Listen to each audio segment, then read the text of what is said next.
সুপ্রিয় শিক্ষার্থী বন্ধুরা, হ্যাপি স্কুলের পক্ষ থেকে সবাইকে অনেক অনেক শুভেচ্ছা। আসসালামু আলাইকুম। আশা করি সবাই অনেক ভালো আছো। আজ আমরা এইচএসসি একাদশ দ্বাদশ শ্রেণীর আইসিটি পাঠ্যপুস্তকের ষষ্ঠ অধ্যায় ডেটাবেস এবং এই চ্যাপ্টারের খুবই গুরুত্বপূর্ণ একটি অংশ ডেটা এনক্রিপশন, যেখান থেকে প্রায় প্রশ্ন আসার সম্ভাবনা শতভাগ বলা যায়। এই টপিকটা নিয়ে আমরা সহজভাবে আলোচনা করার চেষ্টা করব। আজকে আমরা শিখব মূলত ডেটা এনক্রিপশন কনসেপ্ট আসলে কি, সেই সঙ্গে আমরা শেখার চেষ্টা করব ডেটা এনক্রিপশনের প্রকারভেদগুলো কি কি, এবং আমরা সহজ চিত্রের সাহায্যে এটার ব্যাখ্যা করার চেষ্টা করব।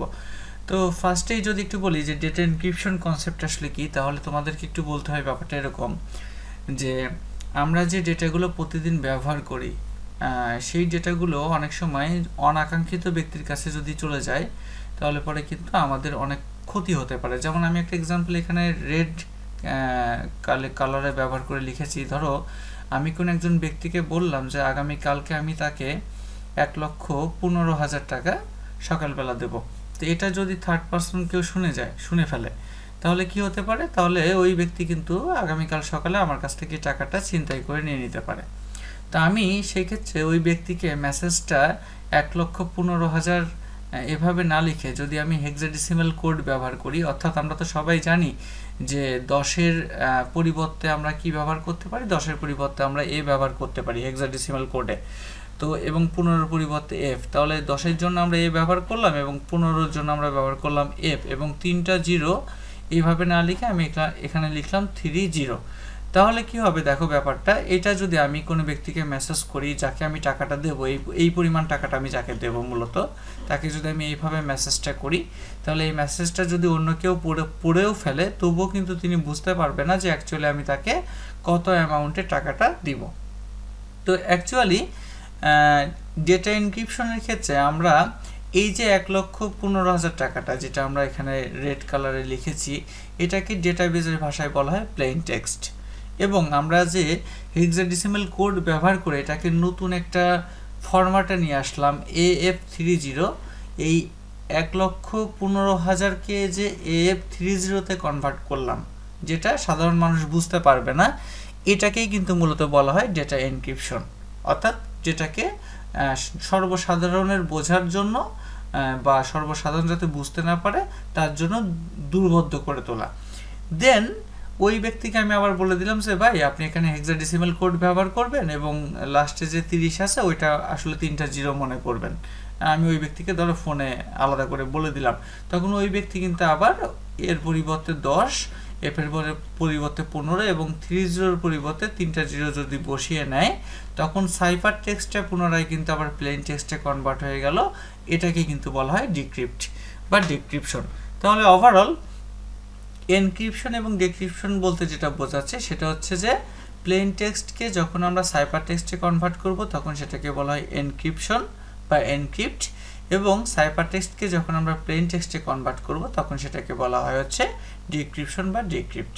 এখন প্রশ্ন হচ্ছে, এই যে এনক্রিপ্ট এবং ডিক্রিপ্ট করা, এই এনক্রিপশন বা ডিক্রিপশন করাটাকে ক্রিপ্টোগ্রাফিও বলা হয়, এবং এই এনক্রিপশন ডিক্রিপশন ক্রিপ্টোগ্রাফি দুই প্রকার। তো সেই দুই প্রকার ক্রিপ্টোগ্রাফির মধ্যে প্রথমে যেটা আছে সেটা হচ্ছে সিমেট্রিক কি ক্রিপ্টোগ্রাফি। এখানে কি বলতে অ্যাকচুয়ালি চাবি বোঝানো হয়েছে। তো বন্ধুরা এখানে আমরা একটা ছবি ব্যবহার করেছি, ছবিটাকে একটু খুব ভালো করে খেয়াল করো। এখানে প্রথমে আমরা প্রেরক দিয়েছি, তারপর আমরা প্রাপক লিখেছি, এবং এখানে প্রেরক এবং প্রাপক এখানে খুব গুরুত্বপূর্ণ একটা ব্যাপার, যে প্রেরক এবং প্রাপক কিন্তু এখানে একটা মাত্র চাবি ব্যবহার করবে, প্রাইভেট কি ব্যবহার করবে। ওকে, অর্থাৎ সিমেট্রিক এনক্রিপশন বা সিমেট্রিক ক্রিপ্টোগ্রাফির মেইন কনসেপ্টটাই হচ্ছে যে প্রেরক থেকে যে ডেটাটা যাবে প্রাপকের কাছে, সেখানে একটা মাত্র গোপন কি থাকবে, যেটা মূলত প্রেরক প্রাপকের কাছে শেয়ার করবে। তো সেই ক্ষেত্রে আমরা এখানে সবুজ বক্সে প্লেন টেক্সট রেখেছি। ইতিমধ্যে তোমরা প্লেন টেক্সট ব্যাপারটা কি তোমরা বুঝতে পেরেছো, এবং সেটাকে আমরা এনক্রিপ্ট করলাম। এখানে যে রেড যে বৃত্তটা আমরা ব্যবহার করেছি করে আমরা সেটাকে সাইফার টেক্সটে কনভার্ট করলাম, এবং পরবর্তীতে এই সাইফার টেক্সটটাকে আবার যখন আমরা ডিক্রিপ্ট করলাম এখানে এই যে সবুজ কালারে, এবং পরবর্তীতে সেটা কিন্তু আবার প্লেন টেক্সটে কনভার্ট হয়ে প্রাপকের কাছে চলে গেল। কিন্তু এখানে মেইন বোঝার যে বিষয়টা সেটা হচ্ছে যে প্লেন টেক্সট প্রেরক থেকে প্রাপকের কাছে প্লেন টেক্সটটা সাইফার টেক্সট হয়ে পুনরায় আবার যখন প্লেন টেক্সটে কনভার্ট হবে তখন এখানে কিন্তু একটা মাত্র চাবি আমরা ব্যবহার করব এবং এই চাবিটা প্রেরক প্রাপকের কাছে গোপনে পাঠিয়ে দেবে। যেমন আমি এক্সাম্পল হিসেবে এখানে একটা বক্স ব্যবহার করেছি, যদিও তোমরা চিত্রে এই বক্সটা ব্যবহার করবা না। যেমন ধরো একটা ডেটা যার ভ্যালু হচ্ছে 10, 15, 12। তো এই ডেটাটাকে আমি 10কে হেক্সাডেসিমাল কোডে কনভার্ট করে এ ধরলাম, 15কে ধরলাম এফ এবং 12কে ধরলাম সি। তাহলে এখানে আমার প্লেন টেক্সটটা হচ্ছে 10, 15, 12 এবং আমি এটাকে প্রথমে এনক্রিপ্ট করলাম, এনক্রিপ্ট করে আমি এটাকে হেক্সাডেসিমাল কোড AFC তে কনভার্ট করলাম। তাহলে এখানে প্রেরক কি করলো, এই প্লেন টেক্সটটাকে হেক্সাডেসিমাল কোড ব্যবহার করে AFC তে কনভার্ট করলো, যেটা হয়ে গেল সাইফার টেক্সট। এবং এই সাইফার টেক্সটটাকে পুনরায় প্রাপক আবার হেক্সাডেসিমাল কোড থেকে এর ভ্যালু 10, এফ এর ভ্যালু 15, সির ভ্যালু 12 ব্যবহার করে সে সেটাকে আবার প্লেন টেক্সট করে ফেললো। এবং এই জায়গাতে মূলত গোপন চাবিটা হচ্ছে এটাই যে প্রেরক যখন প্রাপকের কাছে, প্রেরক কিন্তু প্রাপকের কাছে মূলত 10, 15, 12 এই ডেটাটা পাঠাবে না, সে মূলত ডেটা পাঠাবে AFC অর্থাৎ সাইফার টেক্সট হিসেবে এটা পাঠাবে এবং প্রাপকের কাছে বলে দেবে যে এখানে হেক্সাডেসিমাল কোড ব্যবহার করা হয়েছে এবং সে কি করবে, তখন হেক্সাডেসিমাল কোডের উপর ভিত্তি করে AFCটাকে কনভার্ট করে আবার পুনরায় প্লেন টেক্সট 10, 15, 12 এতে কনভার্ট করে ফেলবে। এটাই কিন্তু মূলত সিওমেট্রিক ক্রিপ্টোগ্রাফি। আমি একটু সহজ এক্সাম্পল দিয়ে বোঝানোর চেষ্টা করেছি। তোমাদের পরীক্ষায় যদি কখনো সিওমেট্রিক ক্রিপ্টোগ্রাফি আসে তাহলে তোমরা এই চিত্রটা শুধু আঁকবা, এই বক্সটা দেওয়ার কিন্তু কোনো প্রয়োজন নেই। এটা তোমাদের বোঝার জন্য আমি করেছি, শুধু চিত্রটা সুন্দর করে এঁকে তোমরা যদি জাস্ট আমি যা বললাম সেটাকে একটু সহজভাবে বললাম, আমি এটাকে একটু বইটা একটু তোমরা জাস্ট রিড করবা, রিড করলে তাহলে আশা করি খুব ভালো মতো এটা বুঝে তোমরা লিখতে পারবা। এরপর দেখো, তো অ্যাসিওমেট্রিক এনক্রিপশন আর সিওমেট্রিক এনক্রিপশনের মধ্যে মেইন পার্থক্যটা হচ্ছে এখানে এরকম যে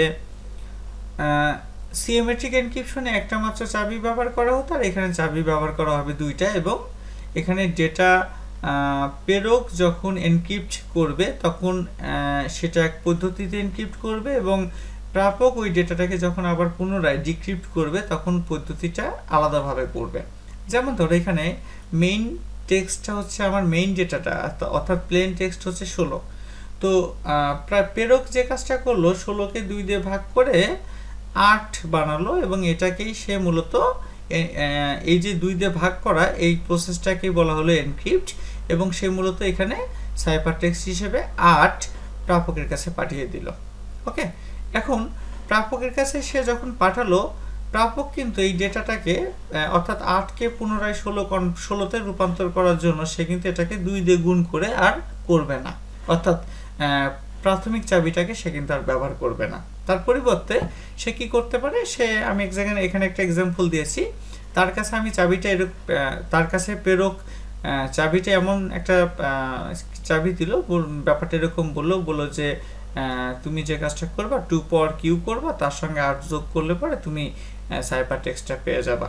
এবং 2 পাওয়ার কিউ মানে আমরা সবাই জানি 8, তার সঙ্গে 8 যোগ করলে কিন্তু আবার পুনরায় আমরা কত পেয়ে যাচ্ছি, 16 পেয়ে যাচ্ছি। তাহলে এখানে দেখো যে প্রথম যে কিটা ব্যবহার করা হয়েছে এখানে প্লেন টেক্সটকে 2 দিয়ে ভাগ করে সাইফার টেক্সটে কনভার্ট করা হয়েছে, কিন্তু ডিক্রিপ্ট করার সময় কিন্তু আমরা ভাগ গুণের কনসেপ্টটা আমরা যাই নাই, এখানে আমরা পাওয়ার কনসেপ্টটা নিয়ে আসছি এবং তার সঙ্গে একটা ভ্যালু যোগ করে আমরা প্লেন টেক্সট তৈরি করেছি। তো মূলত অ্যাসিওমেট্রিক ক্রিপ্টোগ্রাফিটা কিন্তু মূলত এরকম এবং এখানকার মেইন ব্যাপারটা হচ্ছে এখানে 2টা চাবি থাকবে। তবে যদিও আমি এখানে উদাহরণটা তোমাদের দিয়েছি বোঝানোর জন্য যে 2টা চাবি কিভাবে হচ্ছে বা এনক্রিপ্ট ডিক্রিপ্ট করার ক্ষেত্রে আমরা একই ডেটাকে কিভাবে দুইভাবে প্রথমে এনক্রিপশন থেকে ডিক্রিপশন আবার ডিক্রিপশন থেকে এনক্রিপশন করছি সেটা বোঝানোর জন্য আমি জাস্ট এক্সাম্পলটা দিয়েছি।